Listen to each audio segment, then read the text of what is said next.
Corazón del Hospital Almenara. Vamos a hablar en esta clase un poquito rápido porque tengo turno en el quirófano. Son tres temas: el primero, anatomía y fisiología del aparato urinario; el segundo, historia clínica, neurología, exámenes auxiliares también; y el tercero, hiperplasia benigna del próstata. ¿Han tenido acceso a las diapositivas? Sí, doctor. Perfecto, excelente. ¿Quién me puede decir cuál es este síntoma? Hematuria. Perfecto. ¿Secundario a qué pensarían ustedes que se ocasiona esta hematuria? Una litiasis. ¿Qué más? Cáncer. ¿Qué más?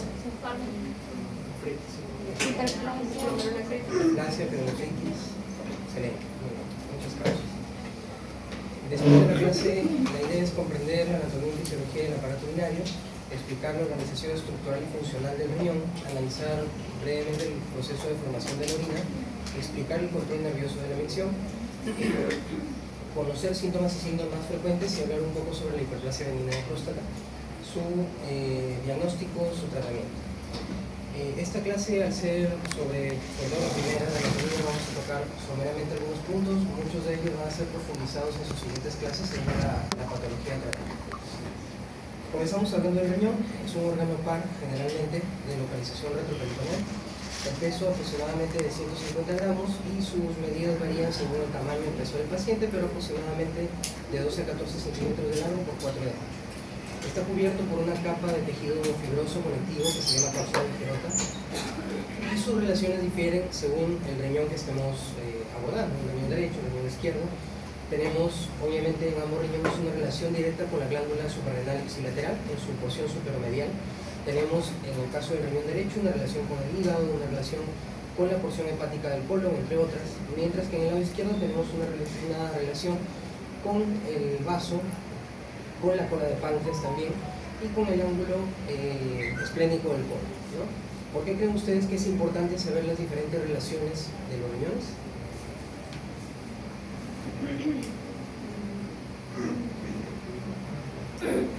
Por la parte quirúrgica, es diferente abordar quirúrgicamente un riñón derecho que un riñón izquierdo, ¿sí? Hay que ir preparados. ¿Eso que se sombreó qué es? Perfecto, la corteza. ¿Eso que se sombrea? La médula, que se distribuye a través de pirámides, ¿verdad? Ambos forman el parénquima renal, la parte funcional del riñón. Esa estructura en verde, ¿qué es? ¿Qué son? Cálices menores, que son generalmente de 8 a 10, que se organizan en los cálices mayores, ¿sí? Cáliz mayor, superior, medio e inferior. Después tenemos la pelvis renal y obviamente después el uréter.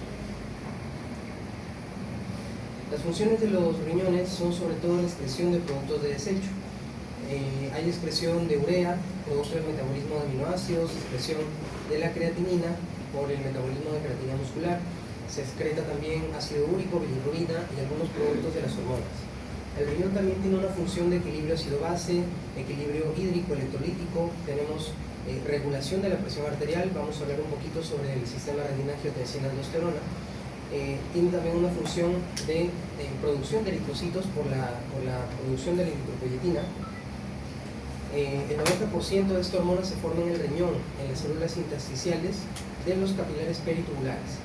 Entonces, ¿por qué es importante? Hay que recordar, en la insuficiencia renal grave podemos tener también una anemia crónica en los pacientes justamente por esta deficiencia, ¿no? También se produce vitamina D3, se produce la gluconeogénesis. La vasculatura renal también es importante diferenciar si es un riñón derecho o riñón izquierdo. Aquí en este esquema podemos ver la vena renal del lado derecho, que está seccionada, y atrás tenemos la arteria renal. En el lado izquierdo tenemos también la arteria renal del lado izquierdo y tenemos la vena renal izquierda. Esta vena, o a esta vena, drena una vena que se llama la vena suprarrenal, no siendo así del lado derecho. En el lado derecho la vena suprarrenal drena directamente en la vena cava inferior, y también tenemos aquí otra vena que drena en la vena renal izquierda. ¿Cómo se llama? Gonadal, que puede ser testicular o ovárica según el sexo del paciente. Tenemos acá esta estructura, ¿cómo se llama? Tronco celíaco, y esta es la mesentérica superior, ¿verdad? Nuevamente, es importante conocer la vasculatura, sobre todo desde el punto de vista quirúrgico. Normalmente la vasculatura renal tiene en su composición una arteria y una vena, pero hay que considerar que más o menos el 25% de nosotros podemos tener alguna alteración en la vasculatura renal. Lo más frecuente es la duplicidad arterial, o sea, puede ser que el 25% de nosotros tengamos al menos dos arterias en alguno de los riñones. Esta arteria renal tiene un 25% del gasto cardíaco. ¿Se acuerdan de cuánto es el gasto cardíaco? Como 5 litros por minuto, ¿verdad? Entonces, si tenemos el 25%, es un poquito más de 1 litro que llega a la arteria renal por minuto, es bastante. Esta arteria renal se divide en arteria segmentaria anterior, superior, anterior, inferior, y por atrás lo propio, ¿no? Posterior, superior, posterior, inferior. Después se divide en las arterias interlobulares, que son las que delimitan las pirámides de Malpighi, y después se dividen en arterias arqueadas o arcuatas, las que a su vez se dividen en arterias interlobulares, y estas en las arteriolas aferentes. Pasan los capilares glomerulares, arteriolas eferentes, y después algunos capilares peritubulares. Estos últimos tres términos, ¿a qué les recuerda? A la nefrona. La nefrona es la unidad estructural y funcional del riñón. Son bastantes las nefronas, más o menos 1 millón por cada unidad renal, y constan de varias partes, ¿no? La parte vascular, obviamente, en la que está incluido el glomérulo renal. Posterior a ello tenemos el túbulo contorneado proximal, luego la asa de Henle, el túbulo contorneado distal y los túbulos colectores. El glomérulo renal se compone por la arteriola aferente, los capilares glomerulares y la arteriola eferente. Este glomérulo renal está en íntima relación con la cápsula de Bowman, que es la primera parte de la vía colectora de la nefrona. Aquí se lleva a cabo un proceso de filtrado, y este filtrado se logra gracias a 3 parámetros que tenemos que considerar. Uno de ellos es el diferencial de presión, otro es el peso molecular de las sustancias que pasan a través de este glomérulo renal, y otros son las cargas de las sustancias también que andan por ahí. En este esquema podemos ver en primer lugar el endotelio vascular, que suele tener fenestras, ¿sí?, por donde pasan algunas sustancias. Un poco más profundamente tenemos la membrana basal, que tiene una carga negativa, quiere decir que no permite el paso de cargas negativas y solamente pasan cargas positivas. Y por último, estas células, que son los podocitos, que emiten prolongaciones citoplasmáticas para formar entre ellas poros en hendidura, que solamente permiten el paso de sustancias de hasta 70.000 tal. Para que se lleve a cabo este filtrado necesitamos algunos principios físicos. Primero, hay que saber que las sustancias pasan de una zona de mayor presión a otra de menor presión. Entonces, en general, en las arteriolas aferentes tenemos una presión hidrostática de aproximadamente 60 milímetros de mercurio. Esta presión hidrostática tiene una fuerza de oposición, que es la presión hidrostática que ya tenemos dentro de la cápsula de Bowman, que es aproximadamente 18 milímetros de mercurio. Como igual tenemos un gradiente favorable, se produce el filtrado, y esto genera que un poco más distal al filtrado tengamos una mayor concentración de proteínas, lo que genera una presión coloidosmótica o presión oncótica de alrededor de 32 milímetros de mercurio, que como saben es negativo, o sea, jala agua hacia adentro de los capilares. Eso nos genera, si hacemos la resta, tenemos una presión de filtrado de aproximadamente 10 milímetros de mercurio, lo que nos trae un filtrado de 125 mililitros por minuto y 180 litros al día. 180 litros al día que llegan a las cápsulas de Bowman, y que obviamente después, cuando vayamos avanzando a nivel de la nefrona, vamos a tener procesos sobre todo de la absorción, pero también de excreción, lo que nos produce alrededor de 2 a 2 litros y medio de orina al día.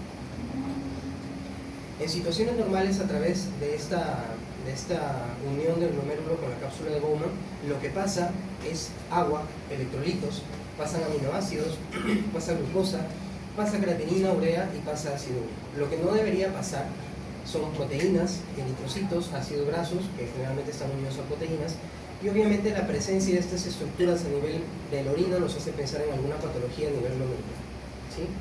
Recordar que lo que pasa a nivel del glomérulo, creatinina, urea y ácido úrico, como parte de la función del riñón, tienen una mala reabsorción a nivel de los túbulos de la nefrona.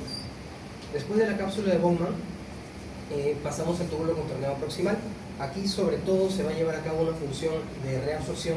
Se reabsorbe el 65% de sodio, cloro, bicarbonato, agua y potasio, y se reabsorbe el 100% de glucosa y aminoácidos, ¿sí? Importante, pregunta de examen.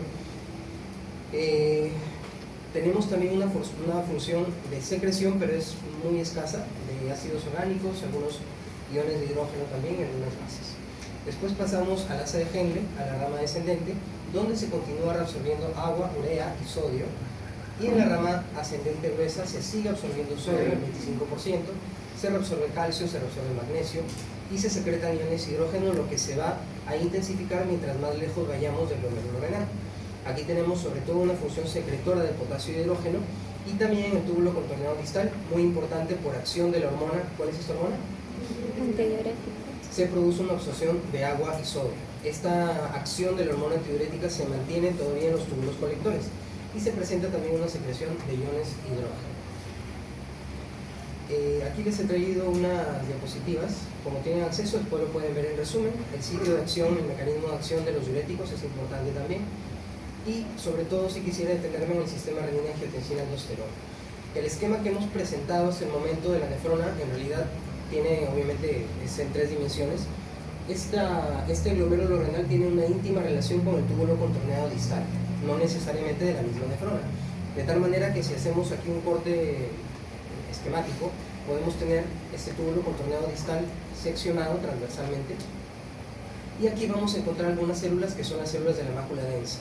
Tenemos también algunas estructuras que son extraglomerulares, en este caso células mesangiales, y unas células especializadas que se llaman yuxtaglomerulares. Por un lado, las células de la mácula densa en el túbulo contorneado distal van a detectar cambios en la concentración de agua y sodio. Si se reduce la concentración de agua y sodio, esta mácula densa estimula la producción de renina a través del estímulo de las células yuxtaglomerulares, pero las células mesangiales extraglomerulares también detectan cambios en la presión.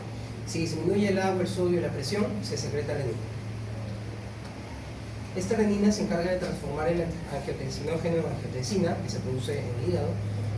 Esta angiotensina se transforma a través de la enzima convertidora de angiotensina, que se produce en el pulmón, en angiotensina 2, que tiene un triple órgano diana. En primer lugar, las arteriolas, para provocar una vasoconstricción.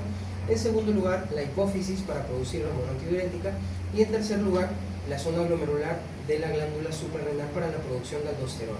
Aquí tenemos entonces el sistema renina-angiotensina-aldosterona, y el efecto en estos 3 órganos diana va a causar, a fin de cuentas, un aumento de presión. Sobre todo, como vemos acá, la hormona antidiurética produce pues una reabsorción, un aumento de la presión arterial y un feedback negativo para la disminución de la secreción de la renina.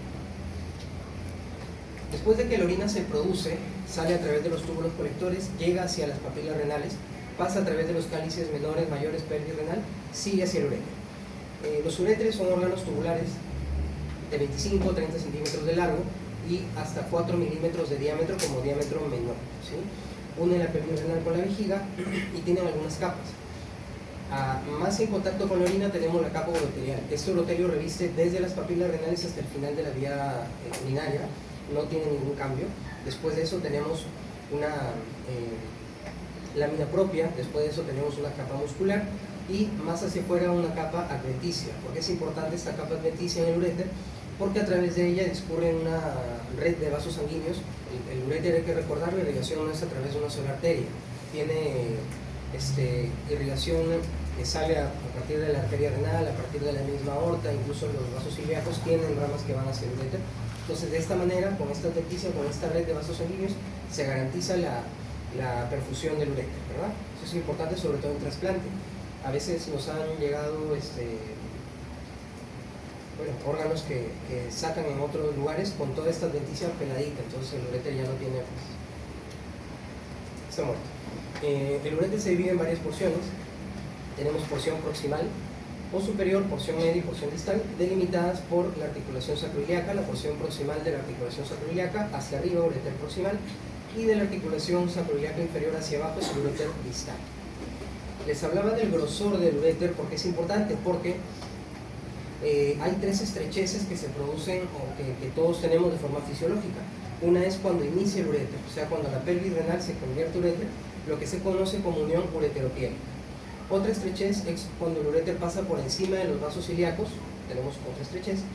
Y la última es la unión del uréter con la vejiga. El uréter tiene una porción intramural que, como pueden ver aquí en el esquema, la parte muscular, el músculo detrusor de la vejiga, produce una estrechez, y esta es la parte más estrecha de la vía urinaria, que es de 4 milímetros. ¿Por qué es importante eso? Porque Es diferente que nosotros tengamos en este tipo de estudio. ¿Qué estudio es?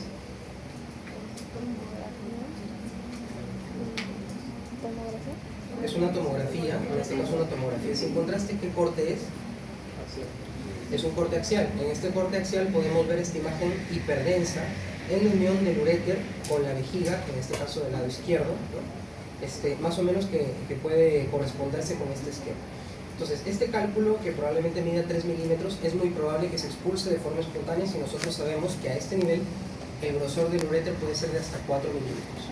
Pero si nosotros encontramos también una tomografía, también un corte axial, pero con un cálculo que mide más de 1 centímetro, es poco probable que eso se expulse. Entonces tenemos que ingresar a hacer una cirugía y sacar esa piel. La orina, después de los uréteres, llega hasta la vejiga. La vejiga varía en cuanto a capacidad según la edad del paciente, según el sexo del paciente, pero en general la capacidad es de 300 a 500 centímetros cúbicos. Tiene relaciones según el sexo del paciente. Hacia atrás en la mujer tenemos la vagina, tenemos el útero, hacia abajo obviamente la uretra. En el caso del varón tenemos hacia arriba un repliegue peritoneal, hacia atrás las vesículas seminales, hacia abajo la próstata, un poquito más atrás tenemos también el recto, y hacia abajo, obviamente al medio de la próstata, tenemos la uretra. Es un órgano de almacenaje, ¿sí?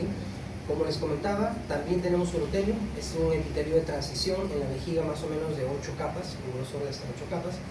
Y más abajo de la mucosa, después de la lámina propia, tenemos el músculo detrusor, el músculo que ocupa toda la vejiga, ¿sí? La vejiga tiene diferentes partes. Desde el punto de vista cistoscópico, que ya lo van a ver durante su práctica, tenemos, por ejemplo, la cúpula de la vejiga, tenemos el fondo de la vejiga, el trígono, que es delimitado por los meatos ureterales y el cuello. Tenemos el cuello, tenemos las paredes laterales, que no se las he puesto en el esquema. Esta diapositiva es bien importante porque suelen preguntar en el examen. La vejiga y el esfínter urinario interno y externo tienen inervación múltiple. Por un lado tenemos inervación autónoma, ¿sí? Simpático y parasimpático, y tenemos también inervación motor somática, sobre todo en el esfínter urinario externo. La respuesta que ejerce la vejiga depende mucho de estas vías nerviosas. Dentro del urotelio tenemos algunos receptores muscarínicos, en este caso M2 y M3, tenemos también receptores beta 3 y tenemos receptores alfa, sobre todo en el cuello y aquí en el esfínter urinario externo. El estímulo de estos receptores nos va a dar una respuesta según el receptor estimulado. Por ejemplo, los receptores muscarínicos, ¿de qué sistema son? ¿No? Si estimulamos nosotros los receptores M2 y M3, ¿qué efecto clínico podemos encontrar? Son parasimpáticos, ¿verdad? Sí, si los estimulamos, entonces, ¿qué va a causar clínicamente? ¿Micción o no micción? No micción. Micción. Si se estimulan los receptores M2 y M3, viajan a través de los nervios pélvicos, el plexo sacro regresa la vía, en este caso motora, y se producen contracciones involuntarias en el músculo detrusor que promueven la micción o al menos las ganas de orinar. Si alguno de nosotros ahorita tuviera ganas de orinar, son contracciones involuntarias que está produciendo el músculo detrusor, ¿sí? Y si no nos orinamos es porque estamos contrayendo el músculo del esfínter urinario externo por las fibras que son motor somáticas a través del nervio pudéntico, ¿sí? Okay. El estímulo de los receptores beta 3, que son parte del sistema simpático, si los estimulamos, ¿qué causaríamos? ¿Micción o no micción? Al revés, ¿no? No micción. Perfecto. ¿Por qué es importante? Porque hay medicamentos que podemos utilizar para bloquear o para estimular estos receptores. Si utilizamos anticolinérgicos que bloquean receptores M2, M3, como la oxibutinina, solifenacina o tolterodina, vamos a lograr bloquear esta respuesta parasimpática de tal manera que el paciente no va a orinar. Lo utilizamos en síndrome de vejiga hiperactiva, lo utilizamos en icturia, ¿verdad? Por otro lado, estos receptores beta 3, siendo de inervación simpática, y si nosotros queremos buscar el mismo efecto que con el anticolinérgico, no lo vamos a bloquear, sino lo vamos a estimular a través de los betamiméticos. En este caso, en el país solamente tenemos el miraviron disponible y es una opción.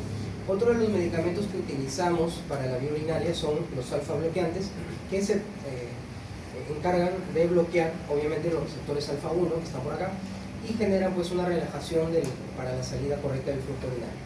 Tenemos muchas opciones en el mercado: tamsulosina, oxazosina, terazosina o silodosina. La micción tiene dos fases: primero la fase de llenado y segundo la fase de vaciamiento. En la fase de llenado estamos todos ahorita. La vejiga está relajada, la orina se va acumulando, ya sabemos que la vejiga es un órgano de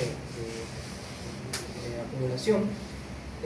Para que se produzca una fase de llenado adecuada necesitamos un compliance vesical adecuado. El compliance es la capacidad que tiene la vejiga de distenderse ante el aumento del volumen en su interior. Normalmente a partir de los 150 centímetros cúbicos ya podemos llegar a sentir el primer deseo miccional, pero normalmente podemos aguantarnos un poquito más hasta un deseo miccional máximo.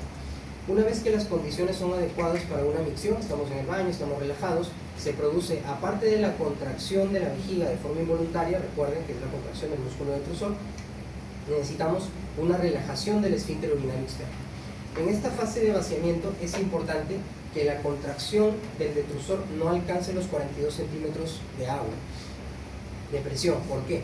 Porque superada esta, obviamente en situaciones patológicas, si superamos estos 42 centímetros de agua se puede producir algo que se llama reflujo vesículo-ureteral.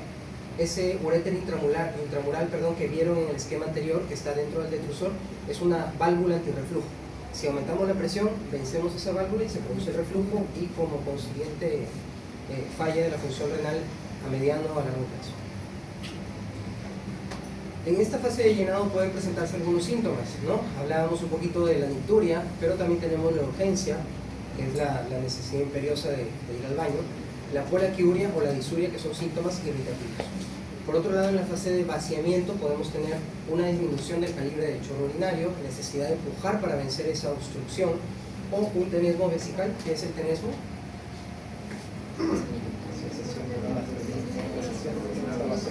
Exactamente, una sensación de vaciamiento incompleto de la vejiga. Bien, después hablemos un poquito del pene. Esto lo van a ver también en su clase de disfunción sexual eréctil. Tenemos una irrigación a través de la arteria pudenda interna, ¿no? Tenemos arteria dorsal, tenemos arteria cavernosa y arteria bulbo-uretral que llega hasta el glande. Estas arterias cavernosas se distribuyen a través de los sinusoides que vemos acá, que son los cuerpos cavernosos. Tenemos un cuerpo esponjoso que envuelve la uretra. Estos cuerpos cavernosos se llenan de sangre durante la erección. Tenemos la fascia de Coles externa, la fascia de Buck interna, que es la que delimita los cuerpos cavernosos, ¿no? Tenemos la uretra, después la orina, después de la vejiga, pasa por la uretra. Tenemos en el varón, tenemos dos porciones de la uretra, una uretra posterior pegada a la vejiga y una uretra anterior. La uretra posterior tiene como componente la uretra prostática y después la uretra membranosa, que es la que está siendo envuelta por el esfínter urinario externo. Acá tenemos las glándulas de Cooper también, que se encargan de la secreción preeyaculatoria, ¿no? Después tenemos la uretra anterior, que se divide en uretra vulvar, uretra peniana, y en la parte final de la uretra peniana tenemos la fosa navicular y el meato uretral. Los testículos se forman en la cavidad abdominal más o menos a partir de la 7ª semana de desarrollo embrionario, y antes del nacimiento, más o menos a partir de la semana 32, se produce un descenso, ¿no?, de los testículos a través del anillo inguinal interno, luego anillo inguinal externo, y llegan hacia la bolsa escrotal. El 98-99% de los niños al momento del nacimiento tienen los testículos en la bolsa, pero hay algunos que no, lo que se llama testículo no descendido. Generalmente tenemos que esperar hasta 12 meses para que el testículo baje de forma espontánea, y si no, tenemos que bajarlo de forma quirúrgica. ¿Por qué les hago este comentario? Porque al momento de que desciende el testículo, baja consigo también muchas estructuras intraabdominales, aparte de su pedículo. También tenemos algunas estructuras que cubren a la glándula, ¿sí? Tenemos una correspondencia de las capas del escroto, en este caso, con las capas abdominales. Tenemos peritoneo, que se transforma en la túnica vaginal, en la lámina parietal y lámina visceral. Tenemos también fascias espermáticas interna, fascia espermática externa. Entre ellas tenemos el músculo cremaster, ¿sí? Y más hacia afuera tenemos el dartos y por encima la piel. Estos testículos se encargan de la producción de espermatozoides, se encargan también de la producción hormonal y se distribuyen de forma concéntrica. Tenemos los túbulos seminíferos que están contorneados, y si hacemos un corte de los túbulos seminíferos podemos ver de forma concéntrica la presencia de las células de Sertoli, que son células de soporte para las espermatogonias, y son estimuladas por la hormona FSH. ¿Se acuerdan qué es la FSH? Folículo estimulante. Folículo estimulante, exacto. Y por fuera de este túbulo seminífero en el intersticio podemos tener estas células de Leydig, que son las encargadas de secretar la testosterona y estimuladas por la hormona luteinizante. ¿Sí? Perfecto. ¿Alguna pregunta hasta ahí?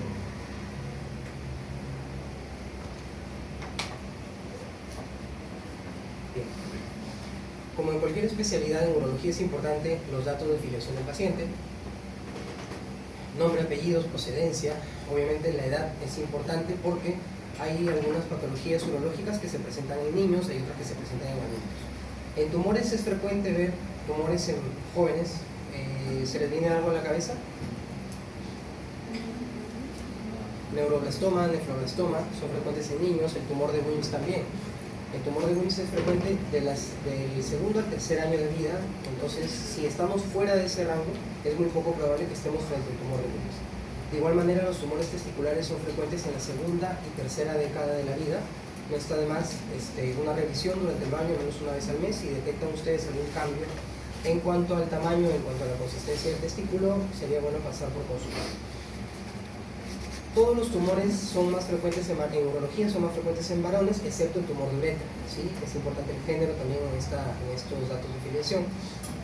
El estado civil, la ocupación de los pacientes en el sentido de la exposición a algunos factores de riesgo. Hay algunos tumores también que se relacionan con el tabaquismo, el tumor de vejiga, ¿sí? Y también el tumor de vejiga se relaciona con la ocupación. Hay algunas plantas donde se procesan derivados de petróleo, pinturas, fábricas de metales, que están en constante exposición las personas a aminas aromáticas, 2-naftilamina, en fin, varias sustancias, y pueden también tener un mayor riesgo de tumor de vejiga. Hay algunas regiones endémicas que es importante saber de dónde viene el paciente. Hay algunos tumores de vejiga también, sobre todo de estirpe epitelial, que se relacionan con este parásito que es el esquistosoma hematólogo, sobre todo en la ribera del útero. Obviamente tenemos que recoger el motivo de consulta, ¿sí? Tenemos que recoger la enfermedad actual, el tiempo de enfermedad y los antecedentes del paciente y algunos antecedentes familiares. Es importante sobre todo los antecedentes familiares, lo van a ver en su clase de cáncer de próstata, porque los antecedentes directos, papá o hermano con cáncer de próstata, nos hacen adelantar el esquema de tamizaje 5 años. ¿Sí? Cáncer de riñón también es importante los antecedentes familiares. Por ejemplo, si nosotros recibimos al paciente de la primera foto con hematuria, es un paciente que acude con hematuria sin dolor de 3 años de evolución. Esta hematuria es recurrente, esta hematuria se limita solita, ¿sí? Y también presenta expulsión de coágulos de forma alargada. ¿Por qué creen que es importante saber lo de los coágulos con esta forma?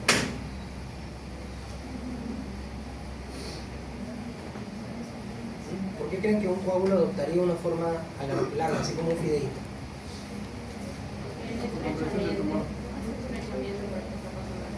Claro, si nosotros tenemos un sangrado a nivel del riñón, al momento de que la sangre baja a través del uréter, adopta la forma del uréter. Entonces, eso es bastante frecuente, o sea, es una herramienta útil para poder más o menos delimitar de dónde viene el sangrado, ¿no? Este paciente del ejemplo también tiene una pérdida de peso de más o menos 5 kilos en los últimos 4 meses. Tiene sangrado indoloro, tiene coágulos alargados y tiene pérdida de peso. A mí me parece que es un tumor, no sé a ustedes qué les parece, pero hay que ir por ahí buscando cuál podría ser la causa de esta hematuria, ¿sí? Bueno, algunos signos y síntomas. Obviamente hay síntomas y signos generales como la fiebre, el malestar general, que podemos estar enfrentando una pielonefritis probablemente. Si tenemos pérdida de peso, ¿no? Hay que encender las alarmas, hay que buscar por ahí alguna patología neoplásica probablemente. Y algunos síntomas que en su conjunto pudiera parecer tonto, pero se llaman síntomas del tracto urinario inferior. ¿Qué significa orinar muy frecuentemente? Orinar por la noche muchas veces. Cuando tengo ganas de orinar, tengo que correr. Necesidad de empujar por orinar. Tener empujos. Después de orinar, siento que quiero orinar. Tener Orino con sangre. hematuria. Se me escapa la orina. Incontinencia. Exacto.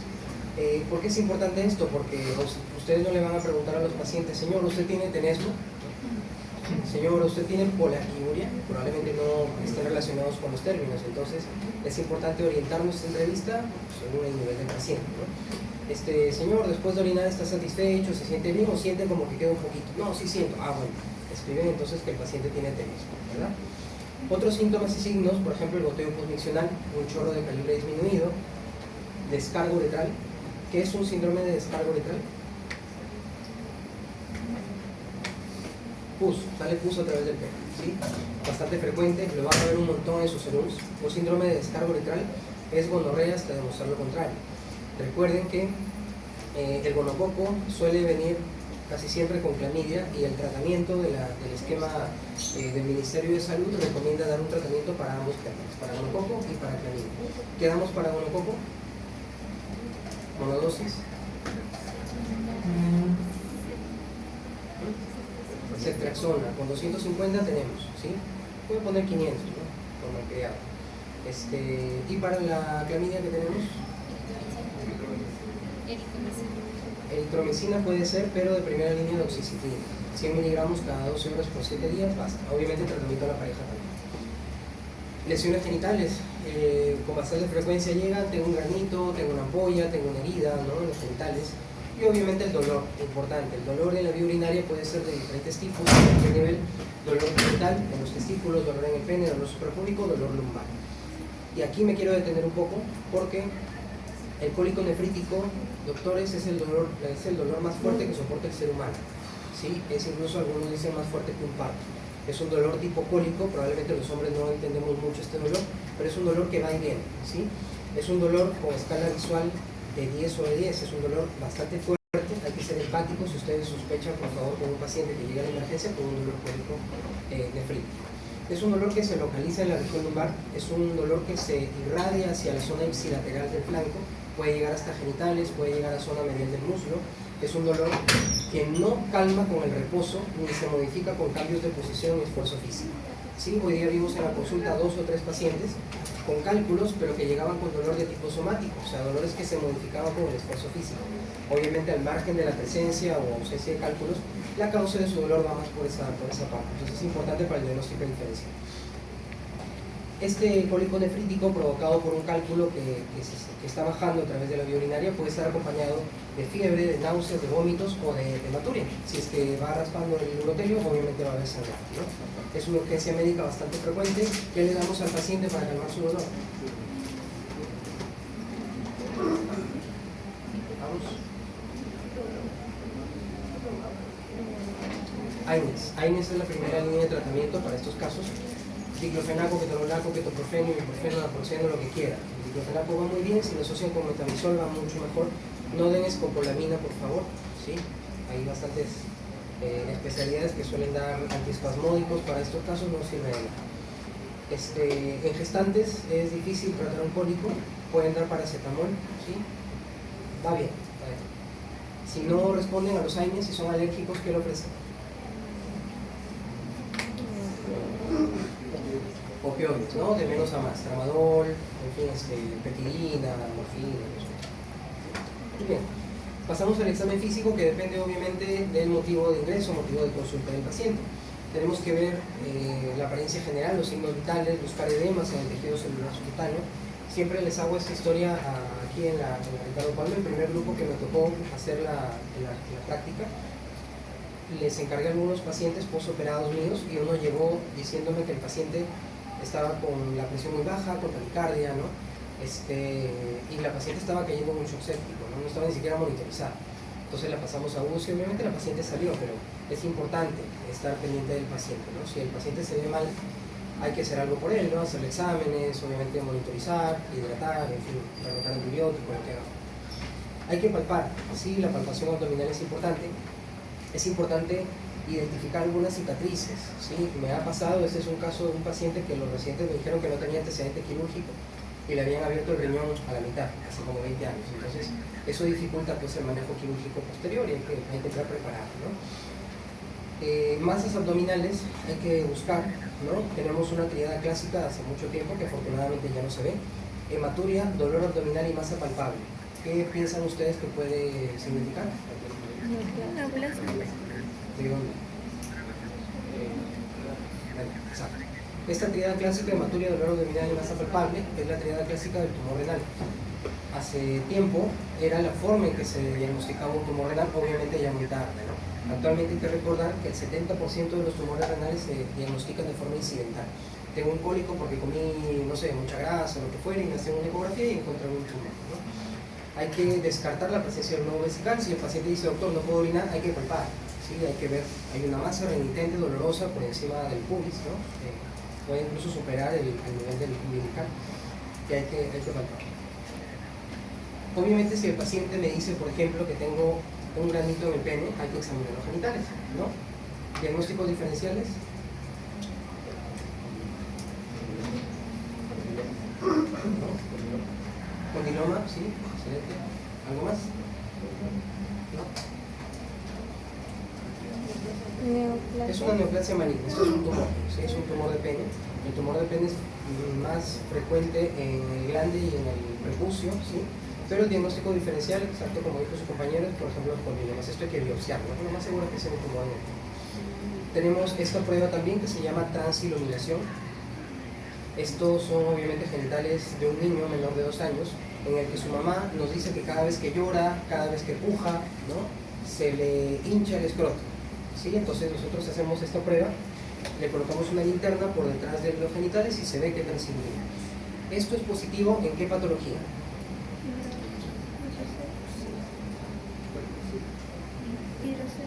Hidrocele. Susurró por ahí, hidrocele. Ok, hablábamos del descenso testicular y que baja con todo peritoneo, con un montón de estructuras. Al momento de bajar con el peritoneo se produce un conducto que se llama conducto peritoneo vaginal, que es justamente la falta del cierre de este conducto, lo que hace que cuando aumenta la presión intraabdominal, cuando el niño llora, se ríe, juega, puja, pase el líquido peritoneal hacia la cavidad escrotal. La clase pasada me parece que se me dio un paraguas.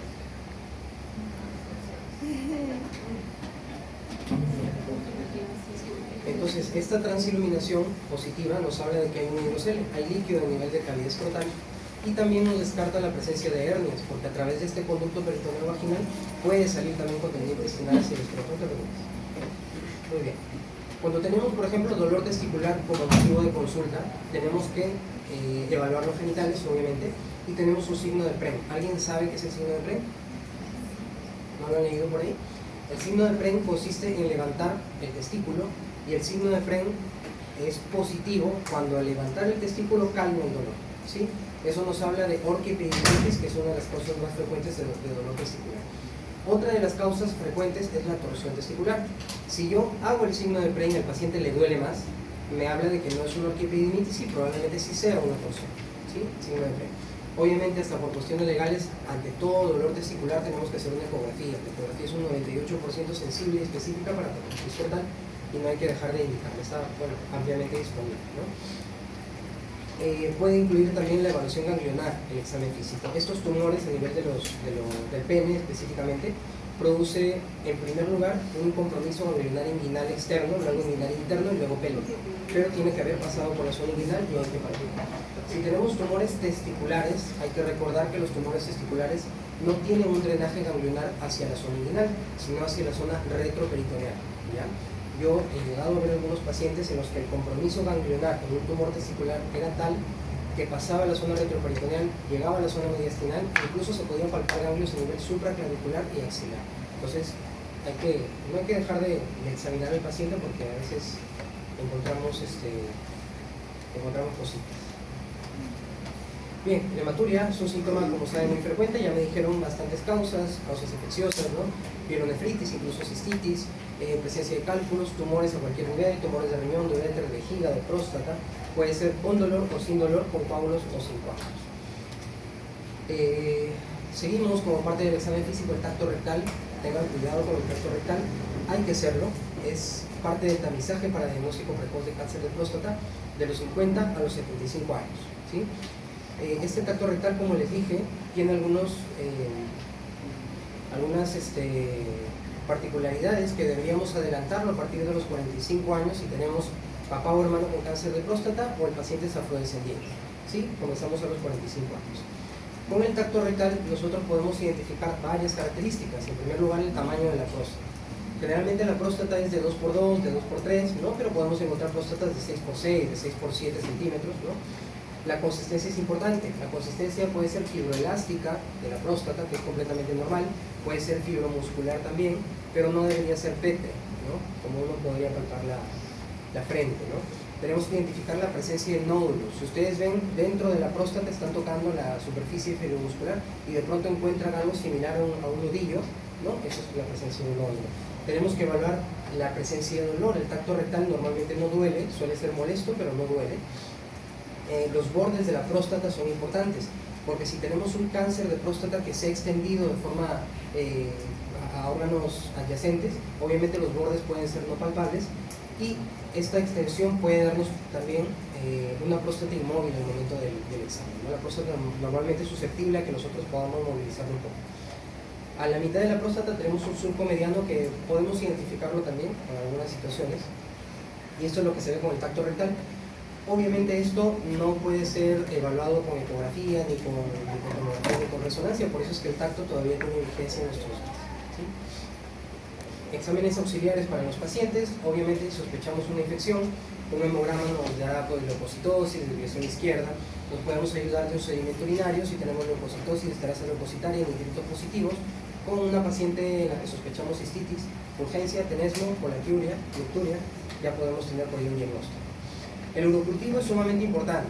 El urocultivo lo indicamos solamente cuando tenemos síntomas que nos sugieran a nosotros alguna patología infecciosa de la vía urinaria, ¿sí? ¿Alguien me puede decir qué es la bacteriuria sintomática? Tomé más de 10 a las 5 días con todas las categorías ¿Ya? y no es patología. Exactamente. Eso de 10 a las 5 es un cultivo positivo. Entonces la bacteriuria sintomática es un cultivo positivo en ausencia de síntomas y solamente lo buscamos en dos situaciones. ¿Cuáles son? Embarazo. Excelente. Esas dos son las únicas situaciones, ¿sí? Diabéticos, pacientes portadores de sonda, institucionalizados, adultos mayores, varones jóvenes, no tienen indicación para estar buscando una bacteriuria sintomática. ¿Por qué pasan estas cosas? Los pacientes llegan después de haber visto 1, 2, 3, incluso urólogos, no necesariamente de otras especialidades, y recibiendo tratamiento para tratar bacteriurias asintomáticas sin necesitar. Hay que tener bastante cuidado con el uso indiscriminado de antibióticos. Acá tenemos, por ejemplo, una de Coligle, que es una paciente mía que la vi hace años, felizmente ya no usa antibióticos. Pero cuando la vi solamente teníamos meropenem, gentamicina y amikacina a nuestra disposición. Paciente sin síntomas, paciente no era diabética, era simplemente una adulta mayor. Y bueno, pues obviamente le expusimos mucho menos a los antibióticos, incluso está, como les digo, sin antibióticos, ¿sí? Es alerta epidemiológica de la OMS, no es poca cosa. Otros exámenes de imagen, por ejemplo, tenemos acá un rayos X de abdomen simple, ¿sí? Aquí podemos ver esas estructuras, ¿cómo se describiría un rayos X de abdomen simple? Radio. Radio, exacto. ¿Qué le sugeriría? Exacto, son cálculos, ¿no? Son piedras. Muy bien. Tenemos la ecografía, nuestra mejor amiga. La ecografía es el examen de inicio para muchas patologías urológicas. ¿Qué es esto? ¿Cómo se describe una imagen en ecografía?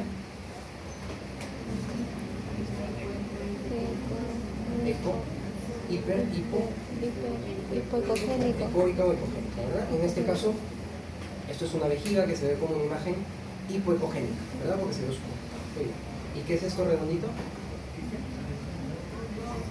Dentro de la vejiga, ¿no? Es el globito de la sonda, ¿sí?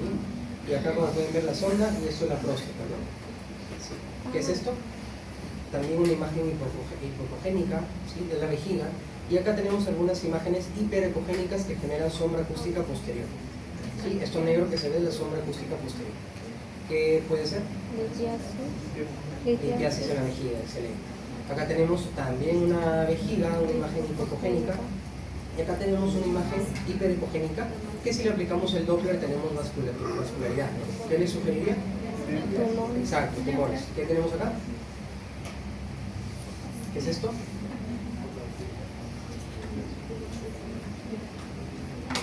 Eso es un riñón, ¿sí? Un riñoncito. Un riñón que tiene una dilatación del sistema pielocaliciar. ¿Cómo se llama esa dilatación? Comienza con hidro, termina en hidronefrosis, ¿verdad? Este es el parénquima renal, ¿no? Muy bien. Tenemos también la tomografía. La tomografía, hoy día con 3 de sus compañeras hemos podido ver bastantes tomografías. Nos ayudan bastante las tomografías sin contraste para evaluar cálculos renales, ¿sí? Los cálculos renales se ven hasta un 100% con tomografías. Los únicos cálculos que no se ven con tomografía son los cálculos de indinavir, que son obviamente parte del tratamiento del targa de los pacientes de VIH, ¿no? Pero nunca he visto ninguno, tal vez porque no se ven, pero bueno. ¿Cómo se describen estas imágenes en la tomografía? De color blanco. Hiperintensos. Hiperdensas, exacto, son imágenes hiperdensas, ¿verdad? En tomografía, perdón, sin contraste. Si nosotros colocamos contraste, nos permite evaluar la patología neoformativa, ¿no? Tumores en el riñón. No les he puesto imágenes, disculpen, de tumores, como captan el contraste. Se ven tumores en el riñón, tumores en el uretra, tumores en la vejiga. Si el paciente es alérgico al contraste, podemos utilizar una resonancia y ahí sí clasificamos las imágenes como intensas, ¿no? Intensas, en fin. O también es útil la resonancia cuando queremos evaluar el compromiso del tumor, sobre todo en enfermedad tumoral, de estructuras adyacentes, por ejemplo vejiga, si es que el tumor ha salido de la vejiga y compromete recto o compromete vagina, en fin. Tenemos también algunos estudios de función como la gamografía. Estos estudios de función son útiles, por ejemplo, cuando sospechamos que un riñón no funciona y tenemos indicación para retirarlo, le hacemos una gamografía renal con DTPA, con DMSA, ¿no? Que son marcadores que vienen junto con un radiotrazador, que es el tecnesio 99 generalmente, o tenemos gamografía ósea también, sobre todo para ver metástasis de cáncer de próstata, ¿sí? El cáncer de próstata hace metástasis a hueso, no se olviden. Hay algunos estudios diagnósticos invasivos, como una uretrocistoscopía, lo van a ver durante su rotación.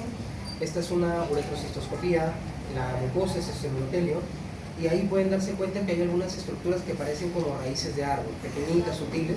Esas son las trabéculas. Esas trabéculas son hipertrofia del músculo detrusor, que nos hace pensar de que después de la salida de la orina del detrusor puede haber alguna dificultad, o sea, algún síndrome obstructivo, y de forma, una respuesta, el músculo detrusor pues se hipertrofia para vencer esa obstrucción, ¿sí? Este es un video de uretroscopía que no se disculpe.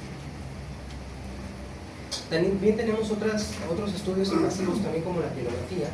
Con la uretrocistoscopía que ustedes vieron, colocamos un catéter, que es un tubo delgadito, ureteral, a nivel del meato ureteral que vamos a estudiar, y colocamos contraste iodado, y esta es la imagen que nos arroja, ¿sí? Esta es una pielografía retrógrada, y aquí se puede ver la vía colectora por dentro. Esta pielografía nos ayuda sobre todo cuando sospechamos tumores uroteriales, cuando sospechamos estrechez a nivel del uréter, o cuando estamos planificando alguna cirugía para cálculos renales, ¿sí? Pintamos, obviamente en sala de operaciones, pintamos, vemos la vía colectora y vemos por dónde vamos a ingresar, ya sea de forma percutánea hacia los cálices que seleccionemos, o de forma anterior también con un uretroscopio flexible para ubicarnos a ver dónde estamos. Tenemos también la uretrografía. Esto es la vejiga, esto es la uretra. Aquí tenemos la uretra vulvar, que es la parte más ancha, no se olviden de la uretra. Y aquí tenemos obviamente una estrechez. ¿Cómo se hace la uretrografía? El paciente, primero en decúbito supino, luego se le posiciona de forma oblicua, se tracciona el pene y a través de la uretra se coloca sustancia de contraste gentilmente, y lo que se ve de la imagen que pueden ver ahí en la pantalla, ¿no? Esta uretrografía nos ayuda a ver qué tan larga es la estrechez para ver qué tipo de tratamiento podemos ofrecerle. Si un tratamiento endoscópico o un tratamiento con cirugía abierta, incluso con tejidos colgajos o trasplante pues, de piel, ¿no? Mucosa oral, pues, tenemos también biopsias renales. El diagnóstico de los tumores renales, doctores, generalmente es tomográfico, en el 99% de los casos. Si nosotros vemos una masa renal que capta contraste, más de 25 unidades Hadfield, que es la unidad de la tomografía, no se olviden, ya tenemos un diagnóstico de un tumor renal que suele ser maligno y que tenemos que sacar, ¿sí? Solamente hacemos biopsia renal cuando tenemos un tumor al que no vamos a someter a ningún tratamiento quirúrgico, porque es muy pequeño o porque ya está en un estadio metastásico sin oportunidad de una cirugía citorreductora, ¿ya? ¿Por qué hago hincapié? Porque a veces tenemos pacientes que llegan a urología con biopsias renales sin necesidad de que le hayan hecho una biopsia. Pasan por medicina, pasan por otros servicios y bueno, no tienen entendido eso. Entonces, no creo que vayan a ser urólogos todos, pero ya saben que los riñones casi nunca se biopsian, ¿sí? Biopsia de próstata puede ser transrectal o transperineal. Hay que recordar que el diagnóstico de cáncer de próstata no es con un tacto rectal ni con un PSA. El diagnóstico es con una biopsia de próstata. El tamizaje es eso, nada más, ver qué paciente tiene más riesgo de tener un cáncer y a qué paciente voy a biopsiar y a quién no, ¿ya? ¿Preguntas hasta el momento?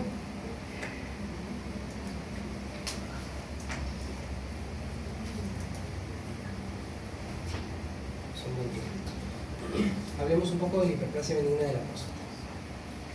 La próstata, como saben, es un órgano masculino, está ubicado en la base de la vejiga, tiene una forma de nuez más o menos, tiene el surco medio, pesa más o menos 20 gramos también, se relaciona hacia adelante con la sínfisis del pubis, hacia arriba con la vejiga, posterolateral con las vesículas seminales, hacia atrás con el recto, esto es importante por la vigencia del tacto rectal, y obviamente en su interior tenemos alojada la uretra, ¿sí? Se encarga de la secreción del líquido prostático, que representa el 30% del volumen del semen, se encarga de alcalinizar, se encarga de nutrir y proteger los espermatozoides al momento de su paso a través del aparato genital femenino. Esta próstata es estimulada por la testosterona. ¿Qué quiere decir? Que mientras tengamos testículos los varones vamos a tener una próstata. Mientras va pasando el tiempo, esa próstata va creciendo. Eso es algo completamente normal, completamente fisiológico. Desde el punto de vista de anatomía patológica, hay algunas zonas de McNeil, que es importante cuestión histórica. Tenemos una zona periuretral, tenemos una zona central, tenemos una zona de transición, tenemos una zona fibromuscular y tenemos una zona de periférica, ¿sí? ¿Por qué es importante esto? Acá, bueno, tenemos otro esquema, pero es importante ¿por qué? Porque la hiperplasia de la próstata se produce a expensas del crecimiento, del aumento del número de células, por su hiperplasia, de la zona de transición, que es esta que se ve en amarillo. Mientras que el cáncer de próstata, el 75% se produce de forma periférica. Entonces, por eso es que el tacto rectal, nosotros introducimos el dedo, palpamos el recto, y a través del recto es que palpamos esta zona periférica, y nuevamente por eso tiene vigencia el tacto rectal. Como les decía, es el aumento en el número de células. ¿De qué parte de la próstata? Zona de transición, ¿sí? Pregunta examen. Es muy difícil precisar la incidencia, más o menos a partir de los 35 o 40 años comienza el crecimiento de la próstata, pero sí hay algunos hechos, que alrededor de la mitad de los varones en algún momento experimentará síntomas relativos a la hiperplasia. A los 60 años, un tercio de los pacientes experimentará síntomas de hiperplasia. A los 85 años, el 90% de nosotros vamos a tener hiperplasia benigna de próstata, ¿sí? Bien. Obviamente por la disposición anatómica, este crecimiento de la zona de transición puede dar lugar a algunos síntomas. Los síntomas pueden ser de almacenamiento, que es la fase de llenado de la micción de la que hablamos hace un rato. Estos síntomas son aumento de frecuencia miccional. ¿Qué significa eso? Poliquiuria, la nicturia, que es levantarse por la noche, la urgencia o incluso incontinencia urinaria secundaria a esta urgencia, ¿sí? Síntomas de vaciamiento, como el chorro débil, el chorro intermitente, el chorro en regadera, se lo dicen así, el paciente le dice, doctor, parece una ducha cuando voy a... Tenemos retardo miccional y tenemos un goteo postmiccional un goteo terminal. En los síntomas postmiccionales tenemos el goteo postmiccional y el tenesmo vesical, ¿sí? La sensación de vaciamiento incompleto. Tenemos a nuestra disposición este índice de síntomas prostáticos internacional, que es la recopilación de 7 preguntas con una escala de Likert del 0 al 5, que nos puede dar un puntaje que va del 0 hasta el 35, ¿sí? Este puntaje nos permite clasificar a nuestros pacientes según sus síntomas, en síntomas leves, moderados o severos. Leves, puntaje de 0 a 7, moderados hasta 20 y severo más de 20 puntos.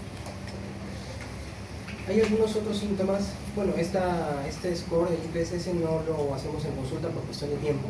Normalmente preguntamos estas 7 preguntas en mayor o menor medida, pero no hacemos esta escala de Likert,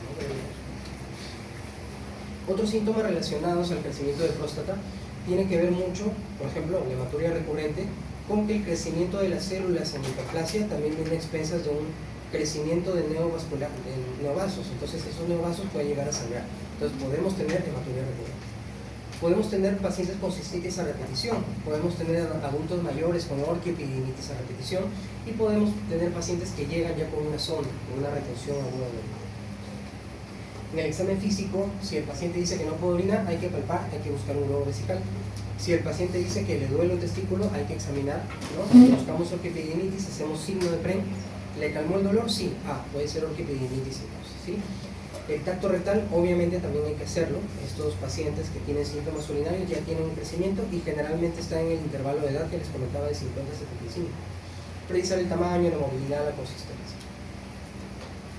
PSA, antígeno prostático específico. Esto es un antígeno que es específico y es de la próstata, no es de cáncer, ¿sí? El PSA se eleva con hiperplasia, se eleva con infecciones, se eleva con manipulación urológica, se eleva con orquiepididimitis, se eleva con retención de orina, se eleva con una serie de cosas, con relaciones sexuales también. Entonces, Un PSA, como les decía, no es un diagnóstico de cáncer de próstata, pero sí forma parte de nuestro tamizaje. Por eso es que aquí les pongo que no hay un límite específico para HBP. Yo he operado próstatas de hasta 300 gramos, de lo que hablábamos que lo normal es 20. Entonces, esta de 300 gramos, no esperen ustedes que el PSA esté en 1, en 2 o 3. Obviamente el PSA se eleva, ¿no? Puede estar en 15, puede estar en 20, y no necesariamente relacionado a un cáncer de próstata, ¿no? Las ecografías, estas imágenes ya la vieron. En la ecografía podemos buscar cálculos, podemos tener retención postmiccional, podemos tener hidronefrosis, que si el problema es prostático, tenemos una uropatía obstructiva y normalmente la hidronefrosis es bilateral, ¿ya? Obviamente vemos también el tamaño de la próstata, eso es importante. La presencia de cálculos en la vejiga, la presencia de hidronefrosis o un residuo urinario postmiccional elevado, lo que se considera fisiológico es hasta 50 centímetros cúbicos, lo que corresponde más o menos a un 15 o 20%. Si los pacientes tienen más de esta retención, ya podríamos considerar, junto con estos otros hallazgos, una progresión de la enfermedad y de que el paciente probablemente requiera algún tratamiento quirúrgico en algún momento, ¿sí? Otros exámenes, la uretrocistoscopía, que ya la vieron, obviamente al momento de ingresar en un paciente con hiperplasia benigna de próstata, a nivel de la uretra prostática vamos a ver una obstrucción, o sea, no nos va a dejar desde el verumontanum ver hacia el final y llegar a ver la vejiga porque está obstruida. La flujometría, que es un tipo de urodinamia no invasiva, consiste en ver el flujo, ¿no? Ver qué tan abierto está el caño, por decirlo de algún modo, ¿no? El paciente orina sobre un depósito, que es, valga la redundancia, un flujómetro, y nos dice qué tantos centímetros cúbicos por segundo está orinando el paciente. Eso es importante porque, sobre todo, nos permite evaluar el postquirúrgico, o sea, que aumente el flujo, que es lo que buscamos a fin de cuentas. Y la urodinamia, que es específicamente una urodinamia invasiva, esa es la flujometría. Y la urodinamia, que consiste en evaluar la micción desde el punto de vista objetivo. Para eso necesitamos colocar dos sondas en el paciente a nivel de la uretra, en varón o mujer, y una sonda a través del recto, que es como un supositorio, un globito. Esas sondas nos permiten evaluar, primero, a través de una de las sondas que llega a la vejiga, ir llenando la vejiga para simular el proceso de llenado. Y otra de las sondas es para medir la presión, o sea, ver qué tanto se está contrayendo ese músculo detrusor, si el compliance del que hablamos hace rato es el adecuado o tiene un bajo compliance. Tenemos que ver también si es que la paciente, por ejemplo, tiene una incontinencia urinaria, si tose y se le escapa la orina, a qué presión abdominal está perdiendo la orina la paciente. Por eso son esas sondas que se colocan, ¿no? Obviamente las sondas van conectadas a un equipo de urodinamia, ese equipo va conectado a una computadora, y bueno, los que hacen urodinamia no suelen estar tan felices, pero es más o menos. El tratamiento depende obviamente de la intensidad de los síntomas, pero para todos los pacientes, número uno, tenemos que ofrecerle medidas higiénico-dietéticas. Sobre todo en síntomas irritativos, o sea, si el paciente se levanta por la noche 5 o 6 veces y tiene urgencia para orinar, esto es sumamente importante. ¿Por qué? Porque es probable que el paciente se acueste a las 10 de la noche y tome líquido hasta las 10 de la noche. Hoy vimos un paciente que se levantaba en la madrugada 3 veces y las 3 veces tomaba agua mientras, o sea, hacía orinar y volvía a tomar agua. Entonces, hay que restringir el consumo de líquidos al menos 2 a 3 horas antes del horario de dormir y podemos resolver la mayoría de los casos de lectura. Hay algunos irritantes de la vejiga, café, té, picantes, incluso el chocolate, las bebidas energéticas, hay que tener bastante cuidado. El cigarrillo, las bebidas alcohólicas, tenemos que restringir en los pacientes, ¿sí? Y el tratamiento médico, si tenemos un IPSS leve, podemos comenzar con los alfa-bloqueantes, ¿sí? Tamsulosina, terazosina y silodosina. Doxazosina, por ejemplo, también, ¿no? Estos alfa-bloqueantes, hablábamos de que a nivel del cuello de la vejiga, a nivel de la uretra prostática, tenemos receptores alfa, y al bloquearlos producimos también una dilatación. Hay que recordar que también hay receptores alfa a nivel de los vasos sanguíneos. Este alfa-bloqueante, sobre todo la tamsulosina, que es lo que más usamos, puede provocar uno de los principales efectos adversos, es la hipotensión ortostática. O sea, el paciente le tiene que recomendar que el medicamento se lo tome antes de acostarse. No es a las 6, no es a las 7, no es a las 8, es inmediatamente antes de acostarse para evitar la hipotensión ortostática. Otro de los problemas de los alfa-bloqueantes es la eyaculación retrógrada. A nosotros relajar el cuello de la vejiga y al momento de la eyaculación, ese semen se va hacia la zona con menor resistencia, y en este caso la menor resistencia sería hacia atrás. El semen va hacia la vejiga y posteriormente lo orina el paciente, pues no es nada malo, pero es importante que lo sepan porque a veces llegan asustados y no saben qué ha pasado, ¿no? Y es por la consumición. Podemos utilizar también tadalafilo, 5 miligramos diarios, inhibidor de fosfodiesterasa 5. Este tadalafilo que lo utilizamos lo van a ver en su clase de difusión sexual eréctil. tanto para síntomas sexuales como también para síntomas del tracto urinario inferior de categoría leve. Después del uso de alfa-bloqueantes o del inhibidor de fosfodiesterasa 5, la mayoría de los pacientes con síntomas leves va muy bien. Y la mayoría responden no solamente a los síntomas obstructivos, sino que de forma secundaria responden también a los síntomas irritativos. Ya no se levantan 4 o 5 veces, sino solamente 2 o 1. Y si el paciente está satisfecho, podemos continuar solamente con estos medicamentos. Pero si los síntomas irritativos persisten, es probable que ya tengamos un compromiso funcional del músculo detrusor y tengamos que actuar desde el punto de vista terapéutico sobre la vejiga. Lo que les comentaba hace rato, anticolinérgicos para bloquear los M2, M3, podemos utilizar oxibutinina 5 miligramos 2 veces al día, podemos utilizar solifenacina 5 miligramos diario, hay tolterodina, hay tróspiro, ¿no? O los vitamiméticos que estimulan el receptor de beta 3 para promover la respuesta simpática, ¿sí? Y de esa manera el paciente no orina de forma tan fuerte. Miravedón, hay 2 presentaciones, 25 o 50 miligramos diarios. Cuidado con los anticolinérgicos, están contraindicados en pacientes con glaucoma de ángulo cerrado, ¿sí? Empeora la visión, los pacientes llegan, doctor, no veo nada, hay que suspenderlo, hay que tener cuidado, ¿sí? En los adultos mayores pueden provocar deterioro cognitivo, provocan estreñimiento, ¿sí? Hay que tener cuidado. Hay combinaciones de tansulosina con solifenacina, muy buenos medicamentos, hay que conocerlos. Si los síntomas son moderados, el paciente no responde, o incluso síntomas leves también en algunas situaciones, podemos utilizar inhibidores de 5-alfa reductasa, ¿no? Tenemos dutasteride y finasteride de 0,5 y 5 miligramos respectivamente. Estos medicamentos bloquean esta hormona que se encarga dentro del metabolismo de la testosterona de formar una testosterona activa. Entonces, consideremos varias cosas. Primero, que el efecto de los medicamentos no es inmediato, ¿sí? Los inhibidores de 5-alfa reductasa demoran de 4 a 6 meses su efecto. ¿Cuál es su efecto? Al bloquear la testosterona producen una disminución del volumen del crecimiento de la próstata, porque ya dijimos que era estimulada por la testosterona. Entonces, este efecto, le repito, demora un poquito. Segundo, al bloquear la testosterona, no solamente bloquea el estímulo sobre la próstata, sino también la respuesta sexual en los varones. Un 10% de los pacientes que usan estos medicamentos pueden tener disminución de la potencia sexual, del apetito sexual, la potencia de las erecciones, la frecuencia de las erecciones. Entonces, hay que tener cuidado.